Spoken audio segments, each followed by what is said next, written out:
Dans cette série de vidéos, je vous propose de découvrir la bibliothèque TK-Inter qui sert à faire des interfaces graphiques en Python. Pour découvrir TK-Inter, nous allons pas à pas construire un jeu, à savoir le jeu Memory, et je vais le présenter maintenant. Donc le code est écrit dans ce fichier, je vais ouvrir le fichier avec IDLE et je vais exécuter le fichier pour lancer le jeu. Je vais fermer ces fenêtres qui ne sont pas utiles. Je vais centrer la fenêtre de jeu.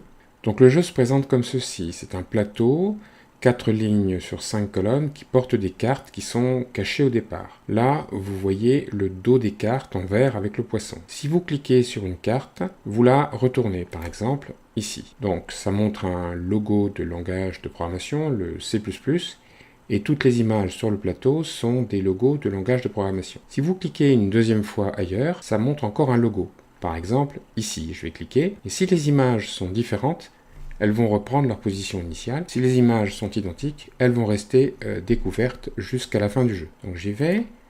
Donc c'était le langage Go, les deux images étaient différentes, donc elles ont repris leur position initiale. Donc je vais explorer le jeu, carte par carte. Donc là on a vu C et Python. Donc Python, on vient de le voir, donc je peux faire un appariement. Ici j'ai JavaScript et donc Java. Là, on a vu qu'il y avait C++, donc je ne vais pas le faire. JavaScript, alors JavaScript, on vient de le voir ici. Je continue donc OCaml et Java. Java, on l'a vu ici. Ensuite, Go. Alors Go, on l'avait vu ici. Je continue. Donc Ruby, PHP. Ruby, donc je viens de le voir.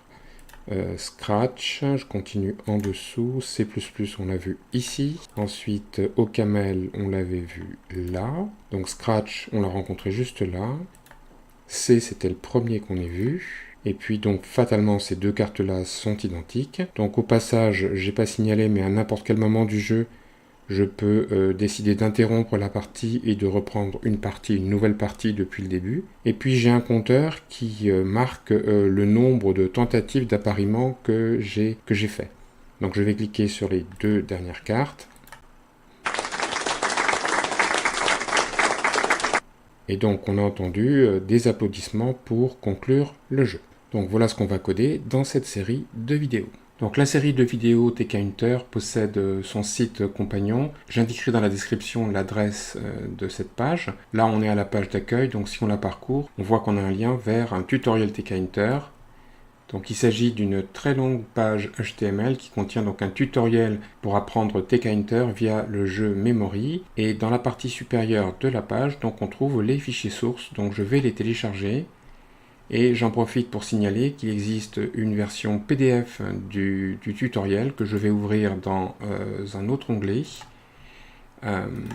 Voilà, donc il s'agit d'un document qui fait environ 80 pages et qui reprend, mais au format PDF, le tutoriel qui est à la page précédente. Donc maintenant qu'on a téléchargé les fichiers sources des programmes, je vais montrer comment on fait pour les utiliser. Donc on va dans le répertoire téléchargement où se trouve le fichier en question. On le copie.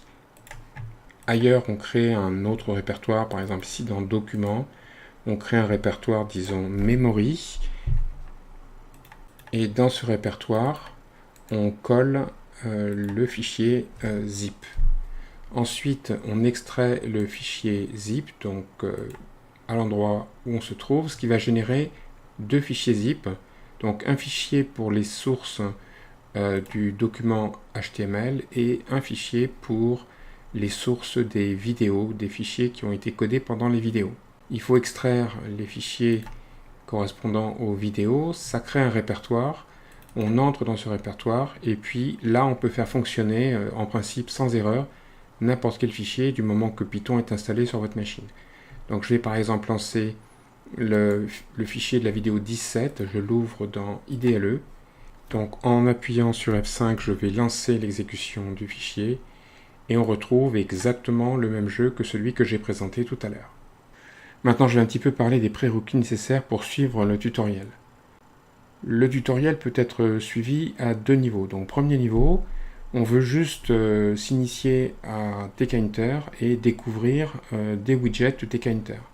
Donc typiquement, si on veut créer un canevas, si on veut placer une image, créer un bouton, utiliser la souris, faire une animation, eh bien, le tutoriel fournit des programmes strictement minimaux et il y a donc très peu de prérequis.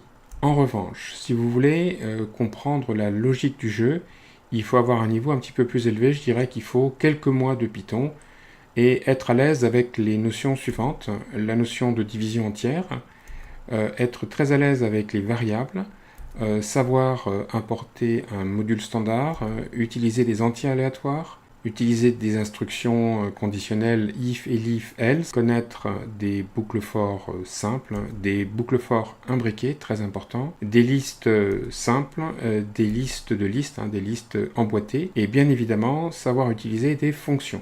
Donc dans ce cas, si vous avez quelques mois de Python, vous devriez vous en sortir. Alors au cas où vous ne connaissiez absolument pas Python, je vous suggère de regarder mon cours au format PDF de découverte du langage Python à l'adresse qui sera indiquée dans la description de la vidéo.